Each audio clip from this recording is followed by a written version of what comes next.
Hi everyone! I hope you're all doing well today. So, as you saw from the thumbnail, I'll be talking about how I customized these two palettes. I'm really quite proud of them. I have one, and the other one I actually gave away, which I'll talk about in a bit. So prior to this, I've only had the 24 half pan metal palettes, the long ones with the 4 wells on the top lid, and I was like, I want smaller ones with the same organizational system because I like the half pan and full pan method. And then I came across Sarah Bailey's video on her, I believe it's like her White Nights, how she customized her White Nights palette, and I was like, oh wow, she gave lots of great tips on what to look for when you want to purchase these sort of 12 half pan metal palettes. I'll link her video up above in the iCard above or in the description box below, so you could go check those out as well. But yeah, I figured I've always wanted more mixing space, and 2 isn't really enough, so I wanted the 3 well palette. That's where this black one came in. By the way, I don't like using the extra flap, so that's why I'm not counting those mixing spaces. I'm just counting the main lid on top. I don't really like putting stickers on my palettes, or I just don't like the aesthetic. So I figured I was gonna leave it as a black palette, but it just looked too boring, you know what I mean?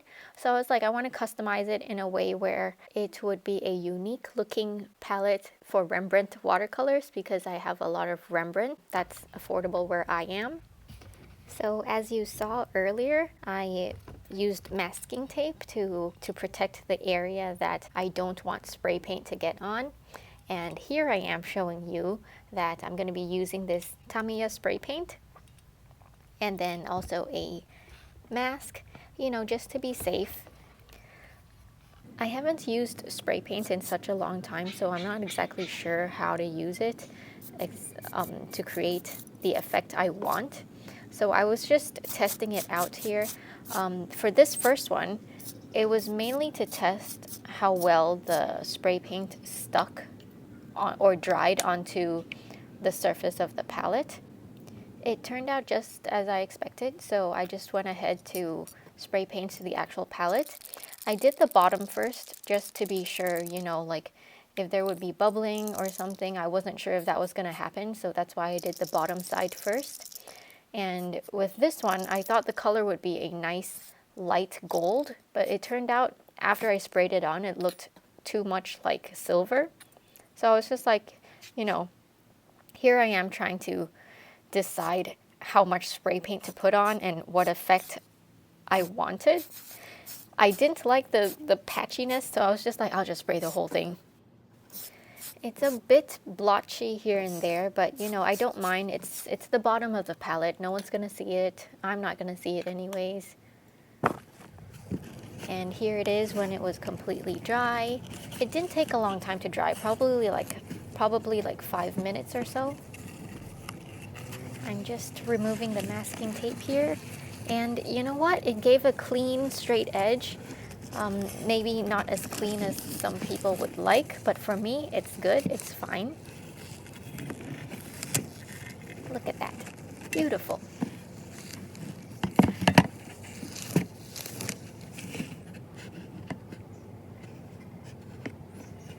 So for this color against the black, it looked almost silver, like a warm silver, how should I put it?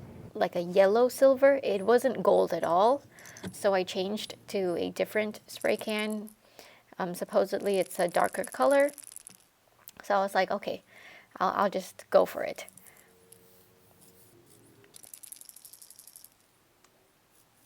Here I am trying to troubleshoot. I wasn't sure what was happening. And then I got some great splatters, and I was like, hey, that's nice. But I didn't like the right side there where it had tiny, tiny speckles. So I decided, you know what, I'm just going to cover this panel with like all gold. Let's just go with that and make it more abstract.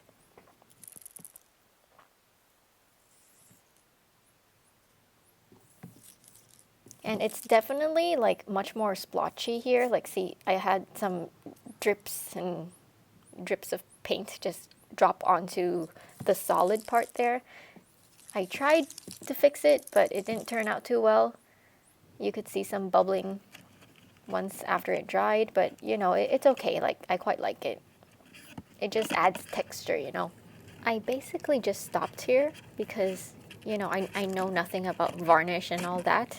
In hindsight, I should have maybe bought another spray can of like clear, transparent, see, I don't even know what to call it. Something that should go over it to seal it in. But so far the paint is sticking onto the palette really nicely. If you don't scratch it with something hard, then it's fine. But through the process of making all this, it turns out I already had made scratches on the bottom. So yeah, get something to seal it in and I think you'll be golden. And before we finalize this, I want to show you the other palette. So this one is the one I bought, thinking that it would satisfy my need, my want for the Schmincke limited edition Hello Summer palette back in 2019, I think. The moment I saw this palette online, I was just like, hey, it really looks like that one. And I really wanted it. But turns out it's a lot more muted than I imagined. See, here's the expectation where I thought it would be bright, vibrant, and colorful, similar to the Hello Summer palette by Schmincke. But turns out, yeah, you could see right there. In reality, it's a lot more muted. So I'm going to tell you guys here right now, if that's what you want, then don't get this palette. Like, it's just going to disappoint you. But if what you want and what you're looking for, in that it's similar to the Schmincke palette with the color splatter, then go for it. Like, it's a great palette, much more affordable than the Schmincke version. But personally, I wanted it to be bright and vibrant, whereas this wasn't, so this was a big disappointment to me. And now to finalize the gold palette, I just printed the logos on some clear PVC sticker paper. I just used my inkjet printer. It's not waterproof. The ink isn't waterproof, so do beware. If you have like a waterproof sticker, do anything you want. But this, I'm just telling you what I did to mine. Yeah, I resized it so it would fit quite nicely, and then I printed it out, crafted in 1899. That looks good. Funny story, so when I actually returned the spray paint cans that I borrowed from my friend, I showed this to him because I was like really proud of it, and he was like, "What? That looks really good. I want that. Can I have that?" I was definitely like a bit taken aback, but I was like, I think I was in a happy, proud mood, and this palette wasn't all that expensive to buy on its own, and I could always borrow the spray paint from him again, so I was just like, okay, yeah, you can have it. He's not an artist, so he's probably just gonna keep some small items in there, but I'm happy that he likes it, and I could always make this again in the future. It won't look exactly the same, but it's fine. It's art, right? What matters is it makes people happy. Oh, and before I go, quick question. If anyone knows what spray paint I need to use to seal this all in, like a translucent sealer, please let me know down below. I'd really appreciate it. Okay, that's all. Thank you for watching, everyone. Don't forget to drink lots of water and stay hydrated.